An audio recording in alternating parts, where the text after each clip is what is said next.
Hello అండి, అందరికీ నమస్కారం. Welcome back to our channel చిన్నకతో కాసేపు. అందరు ఎలా ఉన్నారండి? నేనైతే చాలా బాగున్నాను. మీరందరూ కూడా బాగుంటారని మనస్ఫూర్తిగా కోరుకుంటూ ఈరోజు వీడియోలోకి వెళ్ళిపోదామా? మరి ప్రీవియస్ వీడియోలో మనము దాగుడింతము నేర్పించాము. అయితే ఈరోజు దాగుడింతము పిల్లలకు నేర్పిద్దామండి. మరి మీ పిల్లలు రాస్తున్నారా లేదా? మరి పిల్లలు కరెక్ట్గా చదువుతున్నారా, కరెక్ట్గా రాస్తున్నారా, అవన్నీ కూడా మీరు తెలుసుకోండి, రాయించండి. మరి ఈరోజు మనము దాగుడింతము పిల్లలకు నేర్పిద్దామండి. ఓకేనా అండి?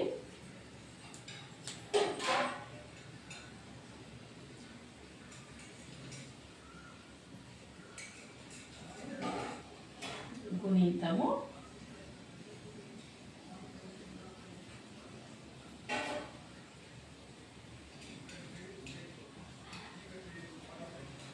దా. ఓకేనా అండి? మనము దాగుడింతం పిల్లలకు నేర్పిద్దాం. అది ఏ విధంగా చదవాలి, ఏ విధంగా రాయాలి అనే విషయాన్ని. దా దా దీర్ఘమిస్తే దా, దాగుడిస్తే ది, దాగు దీర్ఘమిస్తే ది, దాకొమ్మిస్తే దు, దాకొమ్ము దీర్ఘమిస్తే దు, దాకృత్వమిస్తే ద్రు, దాకృత్వం దీర్ఘమిస్తే ద్రు, దాకేత్వమిస్తే దే, దాకేత్వం దీర్ఘమిస్తే దే, దాకిందైత్వమిస్తే దై, దాకోత్వమిస్తే దో, దాకోత్వం దీర్ఘమిస్తే దో, దాకౌత్వమిస్తే దౌ, దాకు సున్నా పడితే దం, దాకు రెండు సున్నాలు పడితే దహ. చూస్తారు కదండి, ఇది దాగుడింతం. అయితే ఇది ఏ విధంగా చదవాలి అనేది అన్ని గుణింతాలు ఏ విధంగా చదువుతున్నామో సేమ్ ఇది కూడా అంతే. ఇక్కడ చూడండి, దీర్ఘం తీసే దగ్గర మనము అండర్లైన్ పెట్టాలి. ఇప్పుడు దా, దాకు దీర్ఘమిస్తే దా, దాగుడిస్తే ది, దాగుడు దీర్ఘమిస్తే ది, దాకొమ్మిస్తే దు, దాకొమ్ము దీర్ఘమిస్తే దు, దాకృత్వమిస్తే ద్రు, దాకృత్వం దీర్ఘమిస్తే ద్రు, దాకేత్వమిస్తే దే, దాకేత్వం దీర్ఘమిస్తే దే, దాకిందైత్వమిస్తే దై, దాకోత్వమిస్తే దో, దాకోత్వం దీర్ఘమిస్తే దో, దాకౌత్వమిస్తే దౌ, దాకు సున్నా పెడితే దం, దాకు రెండు సున్నాలు పెడితే దహ.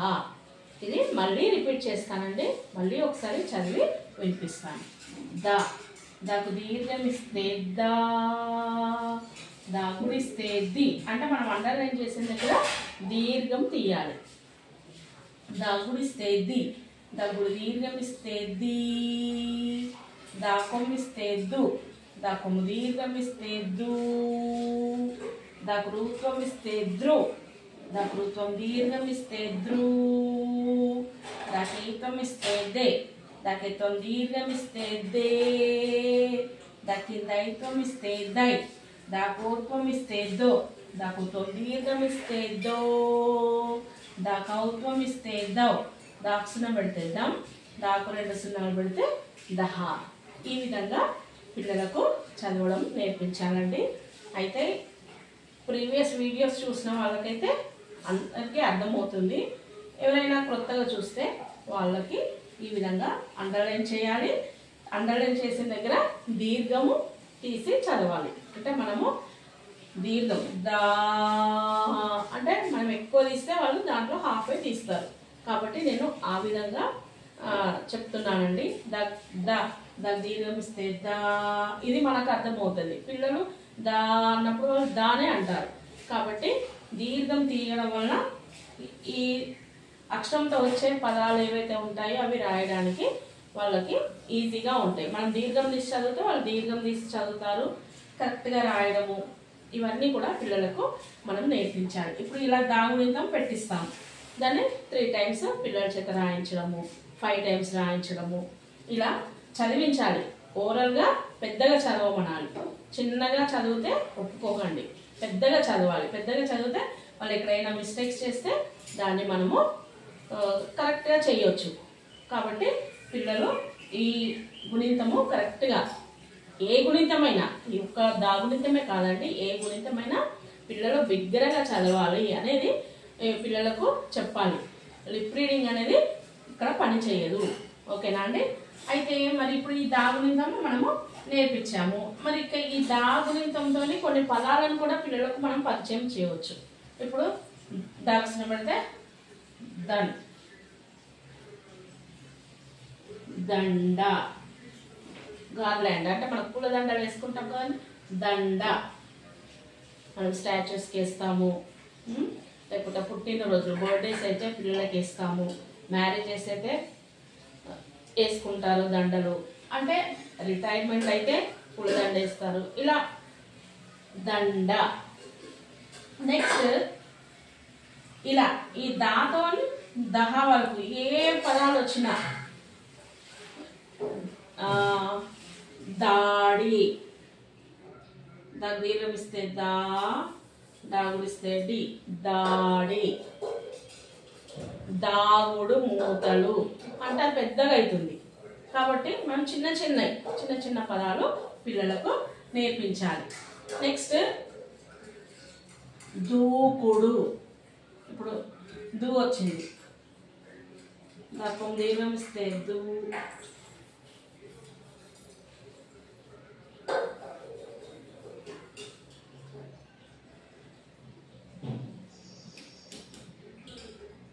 ఇక్కడ చూడండి పిల్లలకు కాకం ఇస్తే కు, డాకం ఇస్తే డు, ఇవి ఆల్రెడీ మనం నేర్పించాము.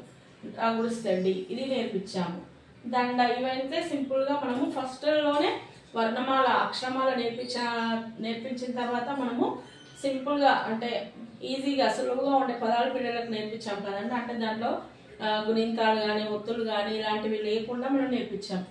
అలా సింపుల్గా ఈ పదాలు. నెక్స్ట్ వచ్చేసి మనం గుణింతాల దగ్గర వచ్చేటి ఈ అక్షరాలతో ఏ పదాలు అయితే వస్తున్నాయో సింపుల్గా 2 అక్షరాలు 3 అక్షరాలతోనే వచ్చేవి మనం నేర్పించవచ్చు. నెక్స్ట్ దేవత, దానికి దీర్ఘం ఇస్తే దే, వా, త, దేవత.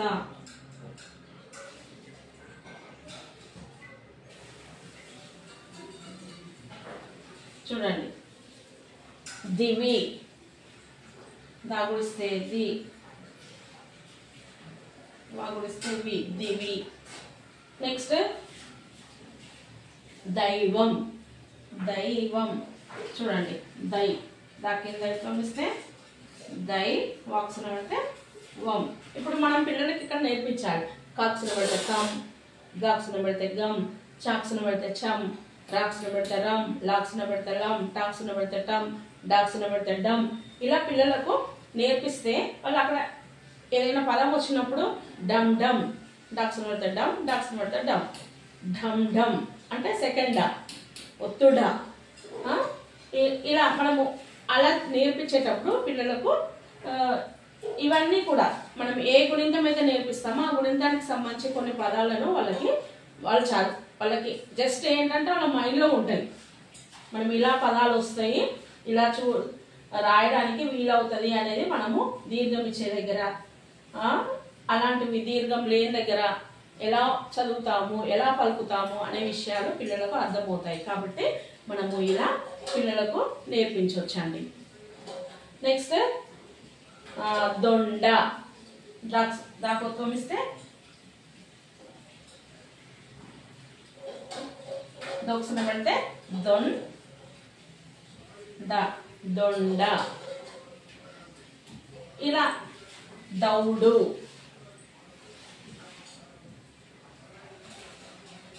పరిగెత్తరు, దౌడు. దాకౌతం ఇస్తే దౌ, దాకం ఇస్తే డు, దౌడు. ఇలా ప్రతిదీ కూడా మనకు ఎన్ని పదాలు వస్తే అన్ని పదాలు పిల్లలకు పరిచయం చేసే అవకాశాన్ని మనము పోగొట్టుకోవద్దు. పిల్లలకు చెప్పేటప్పుడు మనం ఖచ్చితంగా అవన్నీ కూడా పాటించినట్టయితే పిల్లలు ఈ గుణింతాన్ని చక్కగా చదువుతారు, చక్కగా రాస్తారు. దీంతో వచ్చే పదాలు కూడా మనం చెప్పినప్పుడు వాళ్ళ మైండ్లో ఉంటాయి. వాళ్ళకి టెక్స్ట్ బుక్లలో ఈ పదాలు ఎక్కడైనా వస్తే అవి ఈజీగా చదవడానికి అవకాశం ఉంటుంది. కాబట్టి ఈ గుణింతాన్ని పిల్లలకు ఈ రకంగా నేర్పించండి. మీకే అర్థమవుతుంది. పిల్లలకు ఈ రకంగా నేర్పిస్తే వాళ్ళకు ఎంత ఉపయోగకరంగా ఉంటుంది, వాళ్ళు తెలుగులో చదవడానికి ఎంత బాగా ట్రై చేస్తారనే విషయం మీకే అర్థమవుతుంది. కనుక మీరు ఈ రకంగా నేర్పించండి. ఓకేనా అండి? మరి ఈ పిల్లలకు నోట్బుక్లో పెట్టించండి, రాయించండి, చదివించండి. మరి నేను ఈ గుణితాన్ని మీరు చదివిస్తారని అనుకుంటున్నానండి. రాయించండి. ఓకేనా అండి? మరి ఈ వీడియో కనుక మీకు నచ్చినట్టయితే లైక్ చేయండి, షేర్ చేయండి, సబ్స్క్రైబ్ చేయండి. మరొక మంచి వీడియోతో మీ ముందు ఉంటానండి. బాయ్ అండి.